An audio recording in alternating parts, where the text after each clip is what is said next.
Егов.кз порталында көлік құралдарының қате мәліметтерін түзету үшін Егов.кз порталында авторизациядан өтіңіз.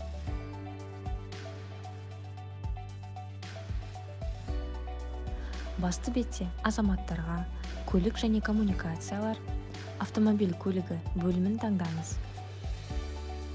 Көлік құралдарының қате мәліметтерін түзету қызметін таңдап, онлайн сұрау батырмасын басыңыз. Ақпаратты өзектендіру қажет көлік құралын таңдаңыз. Әрі қарай өтініш түрін таңдап, мәселені сипаттап, әкімшілік полицияның басқару органын таңдаңыз. Деректер дұрыс емес өтінім түрін таңдау кезінде пайдаланушы өзекті емес деректерді түзетеді. Тізімде көлік құралдары болмаған жағдайда пайдаланушы өз қаласының өңірлік полиция департаменттерінің әкімшілік полиция басқармасына жүгінуі қажет. Қол қоюдың қолжетімді әдістерінің бірімен сұранысқа қол қойыңыз.